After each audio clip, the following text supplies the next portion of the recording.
الله يقول زين للناس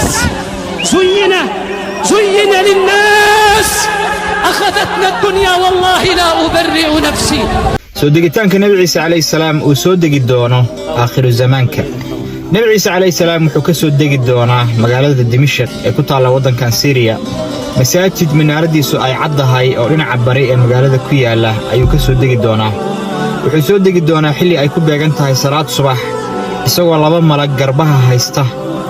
markuu saa u soo dego oo masaajidka soo galo isagoo dharkiisii dagaalka wata ayaa dadka masaajidka musalliinta ah wejigooda intuu masaxo qof walba wuxuu u sheegayaa darajada uu jannada ka galayo. markaasay garanayaan inuu yahay nabi ciise calayhi salaam. xilligaas waxaa jooga mahdiga oo imaam u ahaa muslimiinta. markaasuu wuxuu ka dalbayaa inuu salaada tujiyo nabi ciise calayhi salaam. nabi ciise waa uu diidayaa isagoo ku sharfaya in ummadda nabi maxamed calayhi salaam salaadooda iyagu ay imaam ka noqdaan. marka salaada subax laga baxo ayuu nabi ciise calayhi salaam wuxuu gelayaa inuu raadiyo masiixu dajaal beenaalihii weynaa oo uu soo dilo. masiixu dajaal uu og yahay in nabi ciise calayhi salaam uu yahay qofka dili doona.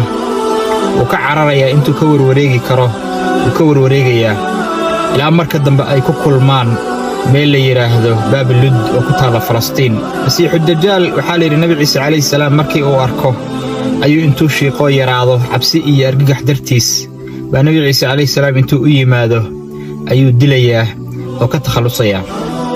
nabi ciise calayhi salaam wuxuu dadka ku xukumayaa si cadaalad ah. inta uu joogo nabigu calayhi salaatu wasalaam wuxuu leeyahay adduunka waxaa ku faafaysa amni iyo ammaan.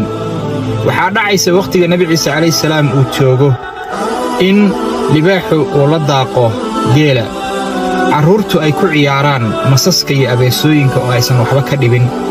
dadku intay hanti iyo Allah subxaanahu wa ta'aala xoolo iyo nimcaye wax walba siiyo bay waxay waayi doonaan qof ay sadaqa siiyaan oo wax ku sadaqaystaan. nabi ciise calayhi salaam isagoo jooga ayaa Allah subxaanahu wa ta'aala wuxuu soo diri doonaa yuug iyo yamaayuug oo ah dad bini aadan ah oo malaayiin ah oo soo bixi doona aakhiru zamaanka oo adduunkoo dhan baabi'in doona oo badaha fuuqsan doona oo beeraha cagta marin doona oo dadka layn doona. nabi ciise calayhi salaam isagay inta rumaysay buur ayay ka fuulayaan oo kaga cararayaan yuug iyo yamaayuug. yuug iyo yamaayuug markii dhulka waxay ka samayn kareen oo dhan ay ka sameeyaan oo ay istidhaahdaan wax idiin haray ma laha bay intay istaagaan bay waxay odhanayaan wixii dhulka yaalay oo dhammaan baabi'inay waxa samada jira ayaan soo baabi'inaynaayo dilaynaa. fallaarahooda waxaa la yidhi waxay u jeedinayaan cirka. markaasaa fallaarahooda waxaa ku soo noqonaya iyagoo dhiig leh iyadoo ilaahay subxaanahu wa ta'aala ku imtixaamayo. markaasay waxay moodayaan inay soo dileen wixii samada joogay. iyagoo dabaaldegaya waa Allah subxaanahu wa ta'aala wuxuu u soo dirayaa dixri yar. dixrigaasaa kulligood sanka intuu ka wada galo bay hal mar kulligood wada la'anayaan oo baaba'ayaan. markay kulligood wada bakhtiyaan ayaa dhulka waxaa laga joogi waayayaa qurunkooda iyo bakhtigooda. markaasaa nabi ciise calayhi salaam Allah subxaanahu wa ta'aala wuxuu ka baryayaa in uu urtooda iyo bakhtigooda ka xaaqa dhulka. markaasuu Allah subxaanahu wa ta'aala wuxuu soo dayn doonaa roobkaasoo dhaqaya meydkooda iyo bakhtigooda ka dhaqaya dhulka ka nadiifinaya. nabi ciise calayhi salaam maalinkii la qaaday wuxuu jiray 33 sano.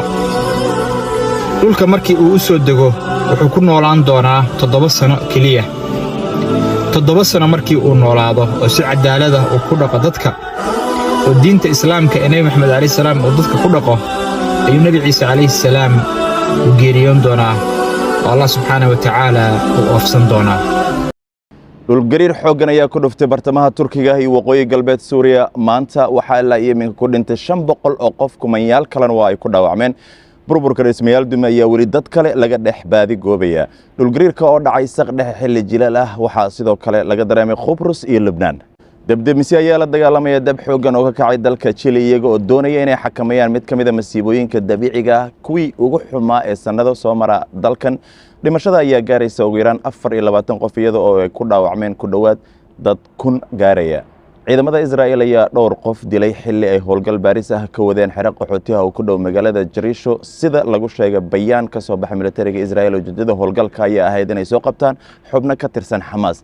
malaayiin codbixiyaal ah oo ku nool koonfurta dalka Itoobiya ayaa maanta oo Isniina codkooda dhiibanaya afti lagu dhisayo maamul goboleed cusub. gobolka cusub ee la dhisay ayaa la sheegay in loogu yeeri doono gobolka koonfurta Itoobiya haddii uu cod ka helo 60 libiqsi.